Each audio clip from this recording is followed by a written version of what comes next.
एक राजाला अमर होयाचे होते. त्याला मृत्यू नको होता. तो आपल्याला अमर करण्यासाठी साधू महाराज शोधू लागला होता. पूर्ण राज्यामध्ये प्रसिद्ध साधू महाराज भेटला नाही की जो त्याला अमर करेल.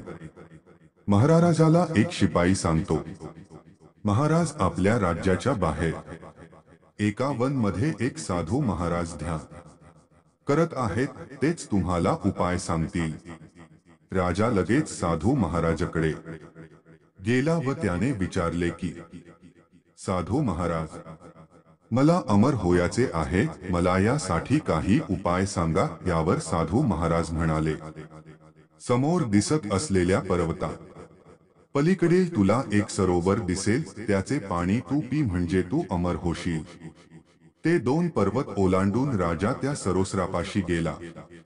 तो त्याचे पाणी पिण्यासाठी आपल्या 2 हातांची ओंजळ करून वाकला. तोच त्याच्या कान कुणीतरी कणहत असल्याचा आवाज पडला. पाणी पिणे बाजूला ठेवून तो त्या आवाजाच्या रोखाने गेला, तर एक जराजर माणूस एका झाडाखाली आडवा पडून कणहत असलेला त्याच्या दृष्टीस पडला.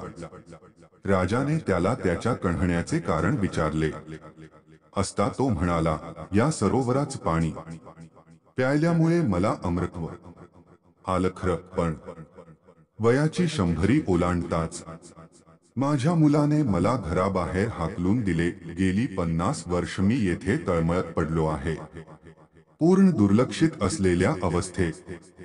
आता माझी मुलं तर मेलीच, पण नातवंडही मरायला झाली आहे. हे बघायला लागू नये म्हणून गेली 5 वर्ष मी अन्नत्याग केला आहे, तरीही मी मरत नाही. त्या वृद्धाची माणसाची कहाणी ऐकल्यावर राजा स्वतः मनात म्हणाला, छे, नुसत्या अमरत्वाला काही अर्थ नाही. म्हातारपणाशिवाय जर अमर झाले तरच जीवनात मजा आहे. आपण त्याबद्दलचा उपाय तर साधूला विचारला पाहिजे. मनात असे ठरवून राजा पुन्हा त्या साधूकडे गेला आणि वृद्धत्वाशिवाय अमर होण्याचा त्याला उपाय विचारला. साधू म्हणाला, ज्या सरोवराकडे तू जाऊन आलास ना, त्याच्या पुढे असलेला डोंगर ओलांडून तू पलीकडे गेलास, पिवळ्याजर्द फळांनी भरलेला एक वृक्ष तुला लागेल. त्या वृक्षाचे एक फळ तू तोडून खा, म्हणजे तुला म्हातारपणाशिवाय अमृतत्व प्राप्त होईल. त्या साधूच्या सांगण्याप्रमाणे राजा त्या वृक्षापाशी गेला. त्याने एक पिवळे धमक फळही काढले. आता तो ते खायला सुरुवात करणार तोच एकाएकी जवळपास कडाडून भांडण सुरू झाल्याचे त्याच्या कानी आले.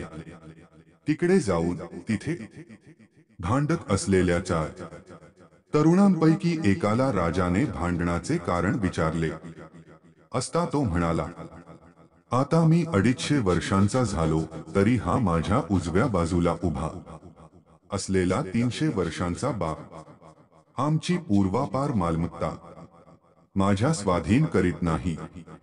मग त्याच्याशी भांडू नको तर काय करू?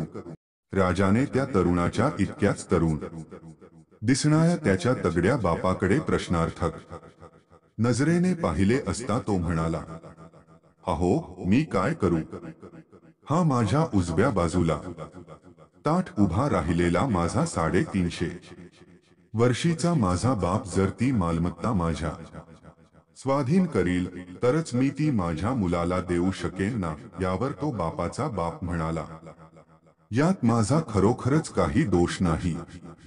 माझ्या उजव्या बाजूला छाती पुढे करून उभा राहिलेला माझा 400 वर्षांचा बाप जर ती मालमत्ता माझ्याकडे सुपूर्द करायला तयार नाही, तर ती मालमत्ता मला माझ्या मुलाला कशी देता येणार? त्याने जवळच असलेल्या अजरामर नावाच्या वृक्षाचे फळ स्वतः खाल्ले आणि आपल्या मुलाला, नातवाला व पणतूला मोठ्या कौतुकाने खायला दिले. त्यामुळे आमच्या वाट्याला हे वाईट दिवस आले. राजाने त्यांच्यातील तरुण पणजोबाला विचारले, तुमचे घरदार असताना तुम्ही इकडे कशाला आला? पणजोबा म्हणाला, अहो, मालमत्तेसाठी अष्टौ प्रहर आमच्यात कडाडून भांडणे होऊ लागल्याने गावक्यांनी आम्हाला गावाबाहेर कायमचे पिटाळून लावले। तो प्रकार पाहून राजा मनात म्हणाला, म्हातारपणाशिवाय अमृतत्व मिळालं तरी ते भयंकर आहे म्हणायचं मनात असा विचार करून राजा परत त्या साधूकडे गेला व त्याला म्हणाला, महाराज, माणसाला मरण हे हवे ते आहे म्हणून जगात प्रेम आहे, ते नसेल तर माणूस माणसाला खायला उठेल। आजची कथा कशी वाटली कमेंट्स करून सांगा आणि चॅनल वरती नवीन असाल तर लाईक करा आणि सबस्क्राईब करा।